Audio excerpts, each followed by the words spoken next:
So what's the poem about? Being sacrilegious? About what? Sacrilegious? Just like in general, or anything? Just like people don't go to church in the town. Okay. So, like societal problems and specifically going sacrilegious.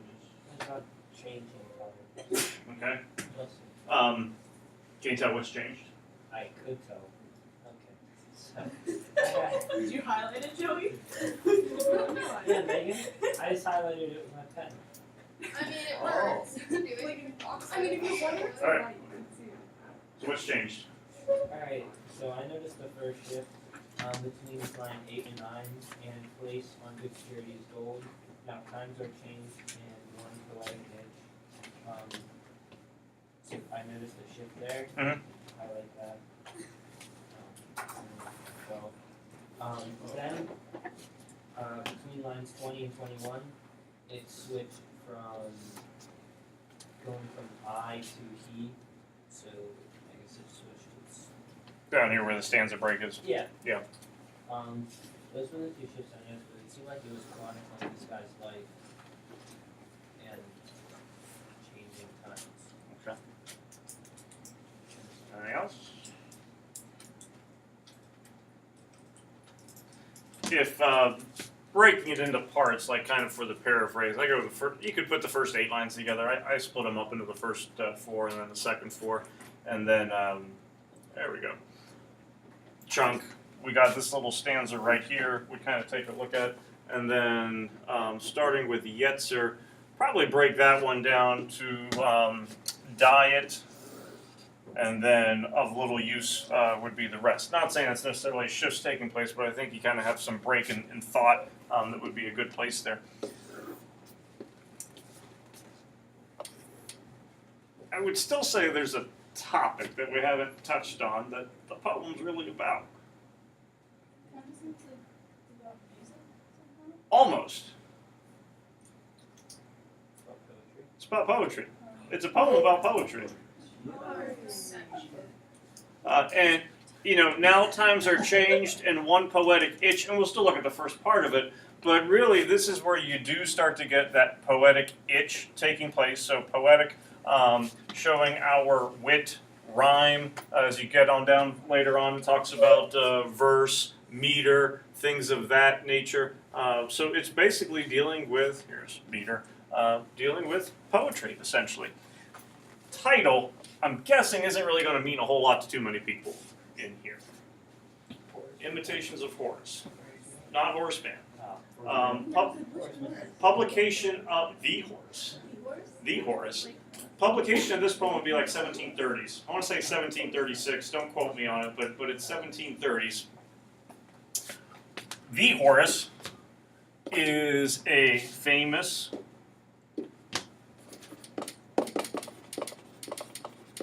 Roman, want to take a guess? Poet. And he's known for his satirical works. So Imitations of Horace, it's basically Alexander Pope, who is not a no-name writer by any means. Very prolific writer, both prose, poetry, political writings, different essays, and then certainly also fictional things, especially with poetry taking place. It's him mimicking Horace's writing style, because Horace would write in similar patterns, similar like meter, rhyme schemes, and things of that nature, and then also kind of keeping in that little satirical concept in mind, because he certainly is going to have a little bit of some maybe criticism in certain areas kind of taking place. If you look at the beginning, time was a sober Englishman would knock his servants up and rise by 5 o'clock. Time was, and we mentioned here now times are changed, it's basically a way of saying there was a time. Sober, not thinking so much in the way of alcohol, drunk, but if you are sober, you are what in the mind? Clear. You're clear-minded, yeah, you're well in the mind, not having any kind of problems or anything like that. So you would think of it more as a clear-minded Englishman, and would knock would mean to wake. So wake his servants up. So you take a look at those first 4 lines. There was a time a clear-minded Englishman would wake his servants up and rise by 5 o'clock, instruct his family in every rule, and send his wife to church, his son to school. So basically, what's the Englishman, we would assume, trying to do? Run the household, have a good family, instruct them in the appropriate, proper things. Not sending his wife to church because she's a terrible person, a sinner, and his son to school because he's dumb, but trying to bring them up in the pious, righteous, appropriate way. So, Englishman trying to raise his family. Oops. What? I went online.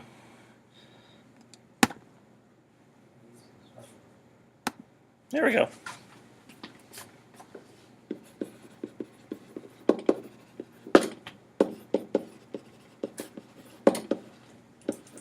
Or at least trying to raise his family well.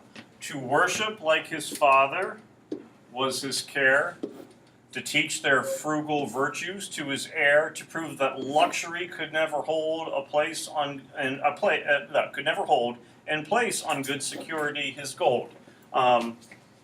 What's he trying to teach?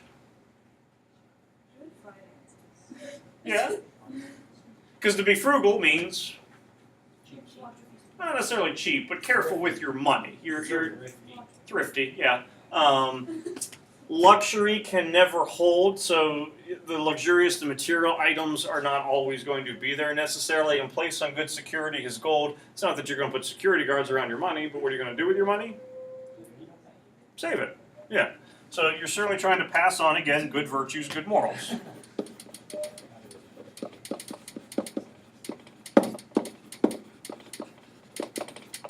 So, essentially, not to make it sound like Grandma and Red Sammy, but the first 8 lines, it's kind of paying homage to the good old days. Life was simple.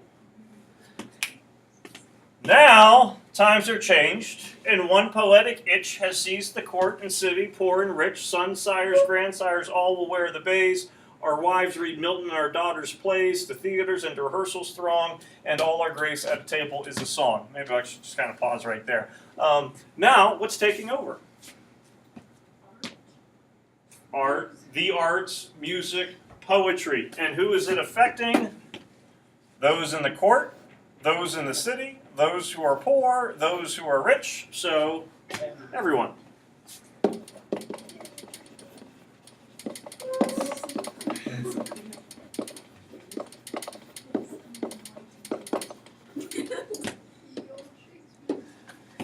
This line tends to cause a little bit of issue for some people. And by some people, I mean everyone. And will wear the bays.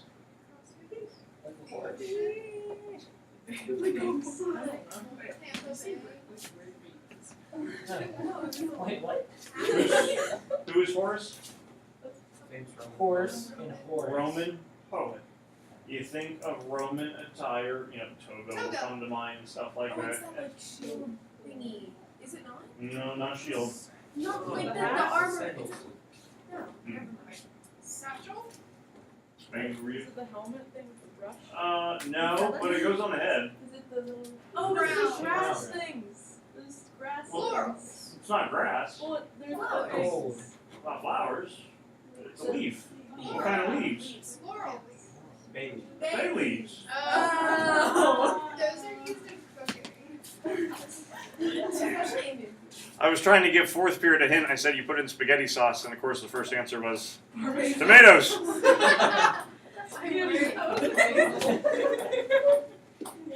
Was not looking for tomatoes. Yeah, bay leaves.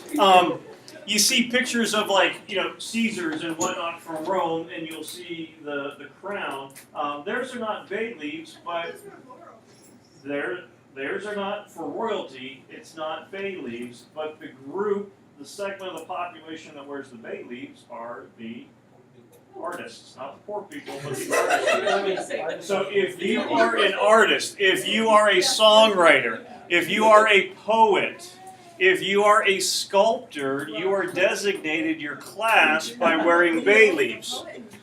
So, sons, sires, grandsires, all will wear the bays. What do all of these people want to do? They all want to be Rich. not rich. Artist. Sorry. They all want to be poets. I mean, I'm sure they all.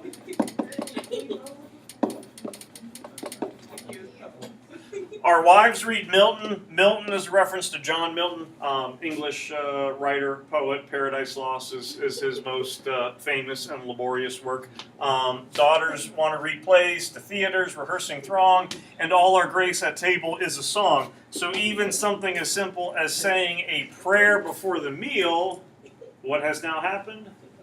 It's turned into a song, turned into a poem.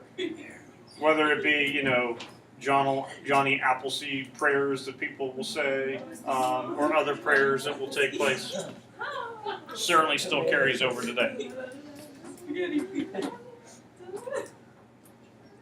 God of goodness, bless this food. Keep us in a pleasant mood. Bless the cooks and those who serve us. From indigestion, Lord, preserve us. Put that one in the back of your mind.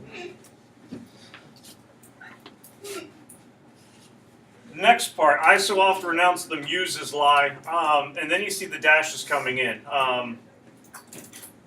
Not blank, blank, blank, blank's self ever tells more fibs than I. When sick of muse our follies we deplore and promise our best friends to rhyme no more, we wake next morning in a raging fit and call for a pen and ink to show our wit. The traditionally, or at least for some time, the dashes, it was kind of a way of saying every man. So you could put in whomever there you wanted. So it would be like going, hey, Vince, or we could put in Robert, Sam, Megan, whatever. It was just a way to throw in a person's name without having to identify anyone specific.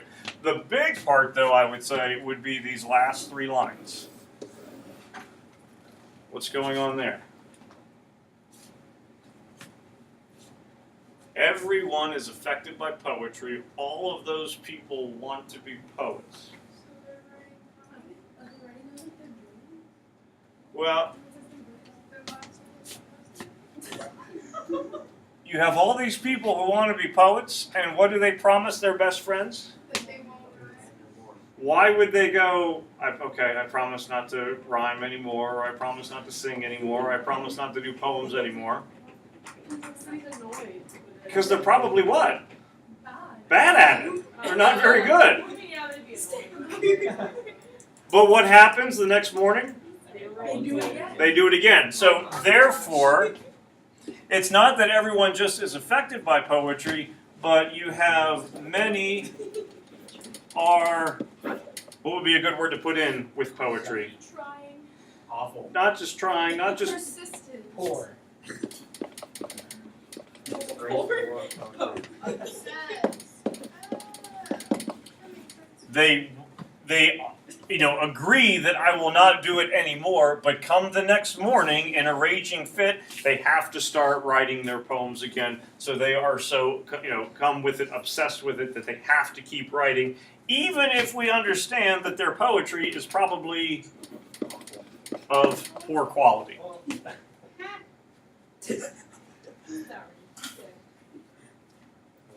Think of Harry Potter books. Oh, excuse me? They created an entire separate catalog for Harry Potter in the New York Times. I'm not yelling. I'm very quiet. Had to. I mean, it was right there for me.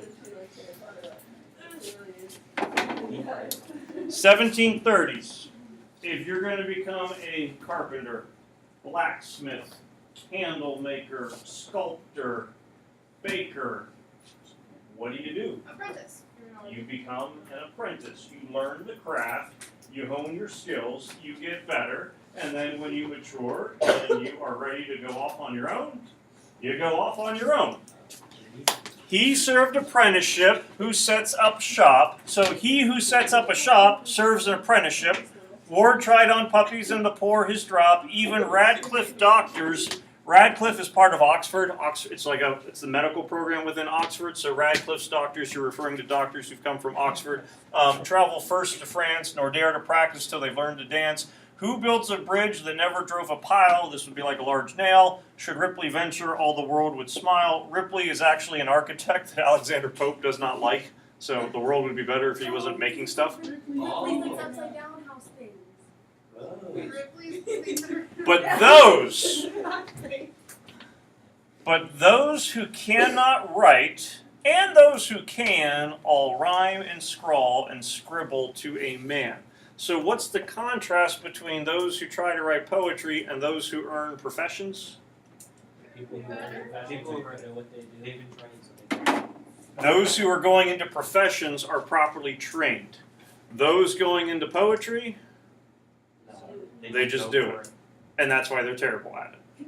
And again, that's where you're starting to get a little bit of the satirical, kind of attack or criticism. So those going into professions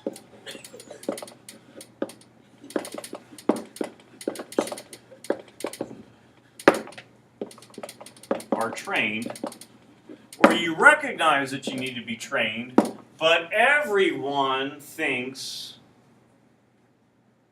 that he or she can be a poet.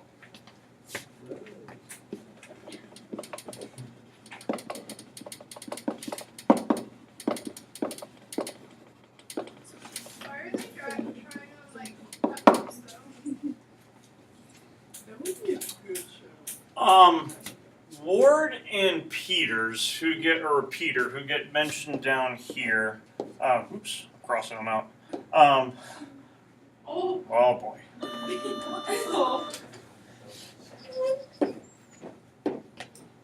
Did it go away? What? Hey. He does not like them either, folks. Peter is a I forget his position. He's within political. He's within British government, and Pope looks at him as a person who like embezzles, steals money. Looks at him very negatively, kind of like Ripley. Ward, I forget what his position is and what Pope's beef is with him, but does not like him either. So I don't know. I don't understand the total context of what he's doing in that line. He's not being too complimentary in whatever way he's going. Like, for example, in the earlier part, I would say there's probably some kind of pun that's going on here with fibs, but I don't know what the reference would be to. But, because it's in italics, like it would be a title to something, and I don't know what that is. So I would say that's where some of that satirical wit is starting to come through, but Pope's too good for me, I guess. Now notice, yet, which usually tends to signify some kind of at least shift or change in thought or change in argument, shift in argument could be taking place. Yet, sir, reflect, the mischief is not great. These madmen never hurt the church, misspelling on my part, not Pope's, the church or state. Who would these madmen be? Okay, so these are the poets. So basically, what's he kind of saying in those first two lines? They don't interfere with anything. They might be terrible poets, They don't really like black. but they're not terrible people. So it's still, poets are harmless.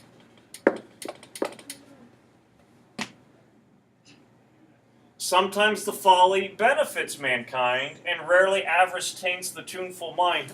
Sam, I forget what you said. Maybe they want money, or maybe they do want to be rich. Earlier we were talking about poets, and you made a comment, well, maybe they do want money. And he's even going, no, not really, because avarice is the need, the greed for material wealth, and he's going, that's not even going to bother a poet.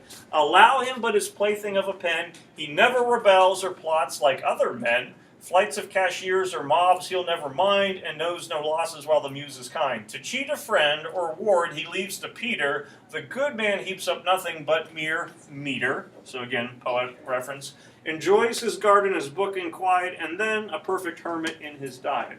So basically going through, he's not a terrible person or whomever. These poets are not going to cause any problem. So they're perfectly harmless, not spiteful or immoral in any way.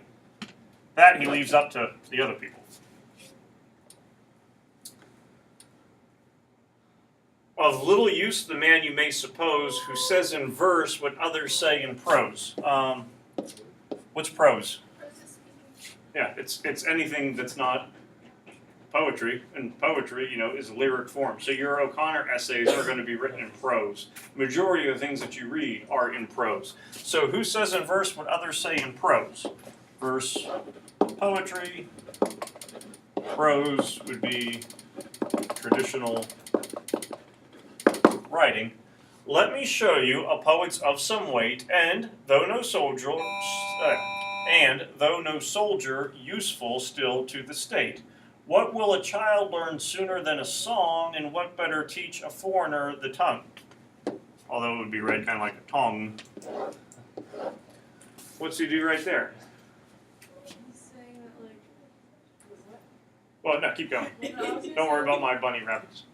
he's saying that, like, poetry's good because it helps teach people, like, Okay, so he uses two rhetorical questions and basically looking at how it can be beneficial.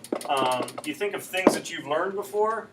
Mary had a little lamb, twinkle, twinkle, little star. All those kind of nursery rhymes, that would be you learning how to do those kinds of things through song. Foreigner learning the tongue. If a person who goes into a foreign country, you immerse yourself probably in the media, TV, radio, songs, things like that, ways that you can better learn what's going on.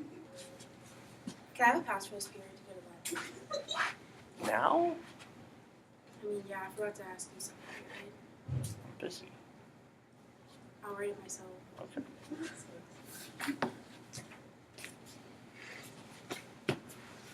Long or short, each accent where to place. You're still going with poetic references. The long, short, stressed syllables, accents. Probably did a little bit of that last year with 10th grade poetry. And speak in public with some sort of grace. I scarce can think such a worthless thing unless he praise some monster of a king, or virtue or religion turned to sport to please a lewd or unbelieving court. That's him kind of going spiteful on British government and monarchy at that point. So he kind of takes poetry. Yeah, we got some pretty hack poets who are here. But when you look at it, compared to all the terrible people that would be in the world, compared to other folks, they're certainly not all that bad whatsoever. Thank Might be close. I'm not sure. No, Churchill was not alive. I said, so off. Now, it's a lengthy poem, and yeah, your initial reactions might be a little bit off with some things, but once you kind of understand the main theme, the rest of it you pretty much put together on your own. Yes, we broke it down into a few lines at a time. Okay, what is going on? Some of the allusions kind of help make things make a little bit more sense, but you're still able to certainly read, understand it, figure it out.